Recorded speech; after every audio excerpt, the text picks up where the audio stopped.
The Prophet Muhammad, peace and blessings be upon him, sent his followers to the four corners of the earth.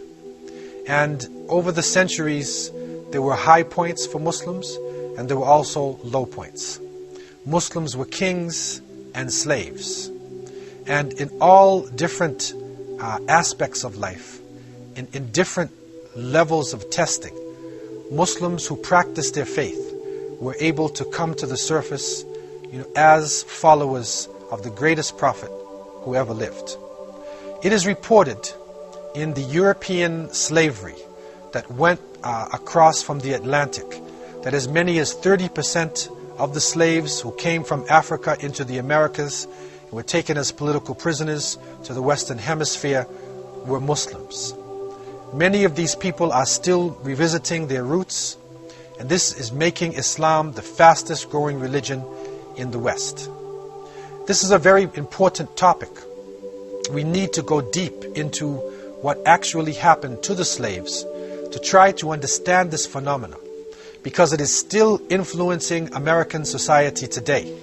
It still has a powerful impact upon the shaping of the minds of the younger generation and upon what is happening in the Western countries.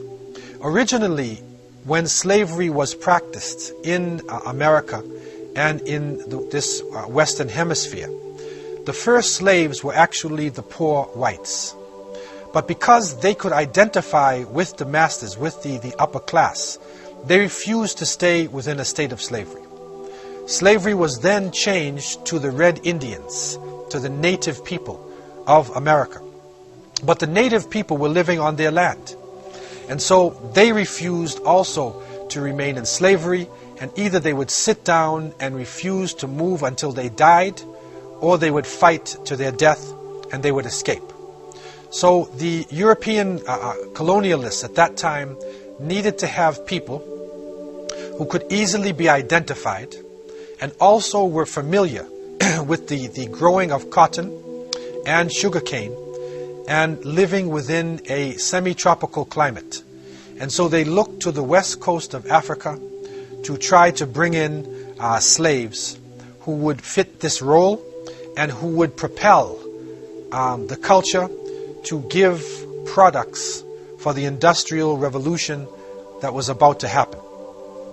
The first slaves were brought into the New World around 1518. And this was through the Portuguese and the Spanish, who gave out licenses in 1518. And then we find slaves coming in.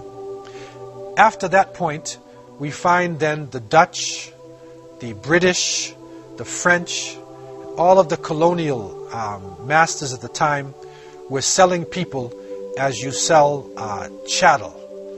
And this slavery continued and increased until the point where millions of people were affected by it. And so we can say that through the slave trade and through what happened in what is called the Middle Passage in between Africa and the Americas, that millions of people actually met death and destruction, and Africa up until today has not recovered from this terrible genocide that went on. All tribes, all languages, all religions in West Africa were brought together and put onto the slave boats. Ashanti, Koromante, Yoruba, Igbo, Wolof. Amongst them were Muslims. Almost 1 in every 3 of the slaves being taken to America was Muslim. The Mandinka, the Fulani, the Hausa, and from the Yoruba and Ashanti, those who had accepted Islam also found themselves on the boat. In early America, it was also reported that some of the African people who were living in America had slaves, that they owned their own property. But in 1685, the Code Noir, the black laws were written, and in this divisive legislature that was passed, every person of African descent became a slave. And so, with no hope for freedom, resistance became a powerful message amongst the African slaves. And we find that many of the different nations, especially the Muslims, were leading the forces against the slave masters and the colonial regimes. And reports are coming especially of Mandingos, which is the English way of saying Mandinka, from the Mande people. And we know that this is one of the largest language groups and cultural groups in West Africa. And they became the leaders of the resistance in many parts of the Caribbean and in South America. So we find, as some examples, in 1833, a female plantation owner, Gertrude Carmichael, she was living in St. Vincent and Trinidad in the Caribbean. She writes within her writings, and these are available today, that many Negro nations are not idolaters, but they are Mahometans. So she used this word Mahomet, which is a crusading word, a Middle Age terminology used for Muslims. Byron Edwards, in his famous History of the West Indies in 1794, he speaks about an old faithful Mandingo servant. And when he describes him, he said he never forgot his morning or evening prayer. And he used to chant in a very shrill voice, La ilaha illallah. There is no God but Allah. Robert Madden, a British magistrate who went to Jamaica during the time when slavery was being abolished, he discovered a society of Muslims living in Jamaica. And Robert Madden had traveled in Turkey and in some of the Islamic lands, so he learned to speak some Arabic. He knew how to greet Muslims and to open up a conversation in the Arabic language. So it is reported that he gathered together a group of the slaves who were about to be put into a higher level of life and to be manumitted from slavery. And he recognized something different about them. He could see that they were probably Muslims. So he greeted them in Arabic, and he said they would have recited the whole of the Quran if I did not tell them to be quiet. He also uncovered amongst them a wathiqa. He uncovered a document that was written in the Arabic language, and this wathiqa, or this document, became a very important piece, because what the document is speaking about, it is calling for jihad, and it becomes the basis of a great slave rebellion that happened in the years 1821 to 1822. Following this, we find that these Mandinka people are living throughout the Caribbean region. In Trinidad, the island of Trinidad, which is off the coast of South America, the Mandingo society is developed by the slaves, and this society is developed in order to free slaves, to take them out of bondage and to buy them, and to then allow them to live a free life. Also on the island of Cuba, there was a sizable population of Muslims. Again, Mandingo is a term which is being used for all of the Muslims. In Haiti, which is the French colony, known to be the first major revolution in the Western Hemisphere, between 1753 and 1757, one of the leaders of the great Haitian uprising was Macandal. And Macandal was a Muslim imam. He was a leader. He was a learned person. And he was part of the great revolution of Toussaint Louverture that happened in Haiti. In Suriname, which was the most dangerous colony of the Dutch in that region, and Suriname is what they call today also Dutch Guyana. So it falls in South America. The great revolt against the Dutch slave masters was being led by a general called Arabi, and his lieutenant was called Zamzam, like Zamzam water that we drink in Meccatul Mukarramah. So we find Arabic names being used by people throughout the region. In the Bahamas, who are so famous today for the beautiful beaches, you find on the island of Exuma, you find writings that show a large population of people. And the writings show that these were followers of Mahomet. Now, we know that this is a middle-age crusading term that is being used to describe Muslims. So what they were actually saying is that on the island of Exuma, this large portion of the population were Muslims living in the Bahamas. And so documentation like this is coming to the surface all over the Caribbean region. It is found in South America, in Central America, that shows a strong presence of Muslims within this region. And that not only were they part of the societies, but they were the leaders in resistance. Islam gave them a strong identity. And so they resisted culturally, they resisted religiously, and it is reported that part of the system to break the slaves was not to allow them to practice their religions. And especially if the slave masters found somebody who prayed or who fasted in the month of Ramadan, that person would be tortured to death in front of the other slaves. If they found somebody who would not eat pork, or somebody who would refuse to be naked all the time, they would also torture that person. They broke up the families. They made the people change their language. They changed the names of the people from their original African names or from the names of Islamic origin, especially if the name was in Arabic. They made the people change their name, and by this they were able to water down the culture and to dissolve Islam into a large slave population. But the seeds of resistance remained in the people, and it is through these seeds that we are seeing people on these islands and these regions accepting Islam in the 21st century. It is reported by historians that the slavery period in America was one of the most brutal periods in the history of this planet. Millions of people died on the shores of Africa, in the Middle Passage, and in the Americas, in the brutal serfdom, the brutal ball and chain slavery that we find all throughout this region. And because of this brutality, and because of the lack of hope, people naturally resist. And stories of resistance are written in histories, in oral cultures, and we find that African slaves resisted right from the shores of Africa.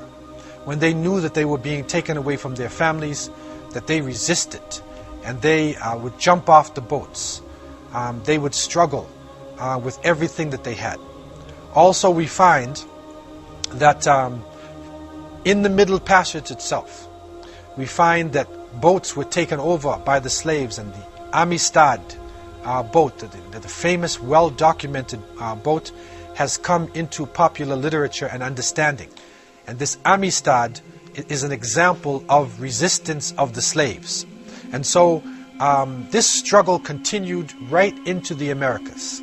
Muslims resisted in Jamaica, in Trinidad, in St. Vincent, in all regions within the Caribbean basin, in Central America, in the United States.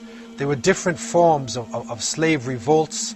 There was in America Nat Turner, Denmark Vesey. There were so many different ways to resist. It is reported also a woman, Harriet Tubman, developed the Underground Railroad, where she enabled Muslims or African people to flee from the South into Canada. And so this became one of the greatest African resistance in the West. What concerns us here is to bring out an aspect of this resistance that in the past has been overlooked. And that is the presence of Muslims. It is now recognized that over 30% of the slaves brought to the Americas were Muslims. Now we are seeing documentation coming to the surface. We are seeing that Muslims maintained their culture of writing Arabic, that they maintained the ability to express the Quran, to express their Islamic culture, even though they were in a state of slavery. one of the most well-documented resistances that happened in the West was the case of Brazil. Brazil was a Portuguese colony that was developed in the early part of the slavery period, and it was known for its high production in sugarcane. From 1540 to 1570, the Indians, the native people of Brazil, were used in order to deal with the sugarcane, but they couldn't handle the pressure, and this was their original land. So they refused to submit and either would die on the plantation or they would escape. And so Africans were brought from the Senegambia region, from Benin, coming down from Nigeria and that part of West Africa, and also from Angola. From the Senegambia region, there came the Wolof, the Mandinka, who had the very strong traditions within Islam, where you had great mujahideen, great strugglers in West Africa. Also from Benin, there were Hausa slaves, there were Ashanti, and there were Yoruba. And a sizable number of the Brazilian slaves also were in a state of Islam. They were described by the Portuguese as exceedingly spirited and resolute. They were also described as the most intelligent element amongst the imported Africans, because many of them could read and write the Arabic language. So amongst the slaves that came to Brazil, and this is a special phenomena that happened in Brazil, and we don't find it like this anywhere else in the Americas. There were a number of imams and teachers called malams amongst the slaves. And so they were able to unite the tribes, and they were able to actually concentrate themselves into Islamic communities. The main section of the Muslim population in Brazil was a province called Bahia. And in the Bahia section, the Muslims were well known for their personalities and the way that they conducted themselves. It is said that the Muslims would get up early in the morning, they would go to bed early, they lived a quiet life, they were very reserved in their conversations, they lowered their gaze, restrained their glances, they did not lie, they did not drink alcohol, they practiced polygamy, they had more than one wife. But one interesting aspect about the Muslims there, and it shows the strength of the imams, they did not allow the men to beat their wives. And so from that a culture develops, a culture of justice develops, and the women within the Islamic community of Brazil were powerful also and involved in the struggle. The imams and the malams, the teachers, were able to carry out the different Islamic rituals. They carried on the ceremonies of birth, of marriage, of janazah. They developed an independent system of thinking. And from this independent thinking, a type of collective leadership developed. And this leadership had the concept of Amir, where the masses of the Muslims related to their leader and were prepared to do anything if it was commanded by their leader in the name of Allah subhanahu wa ta'ala. And so in May 27th, 1807, the first revolt took place in Bahia. It was a powerful revolt, and the intention of this revolt was to kill the masters, poison the water system, and to return to Africa.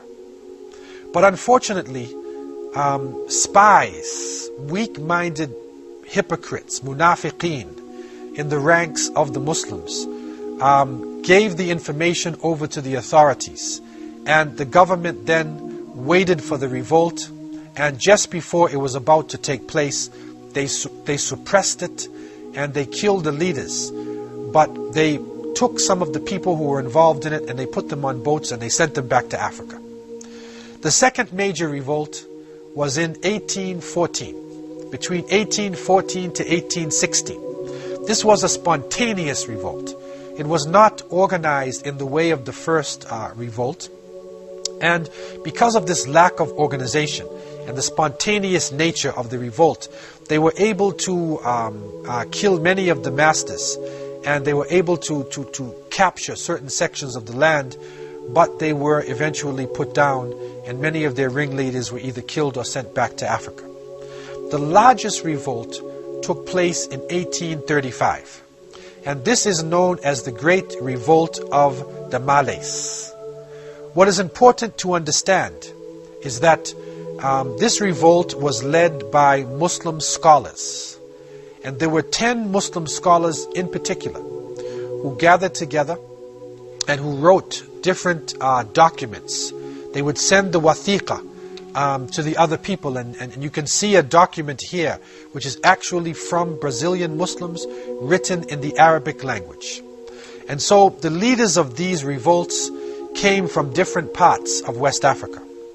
The well-known Sheikh Dandara was a Hausa Muslim. Sheikh Sanim was a Yoruba Muslim. Malam Abu Bakr Ahuna was also a Yoruba, and he was the most well-known person of the revolt.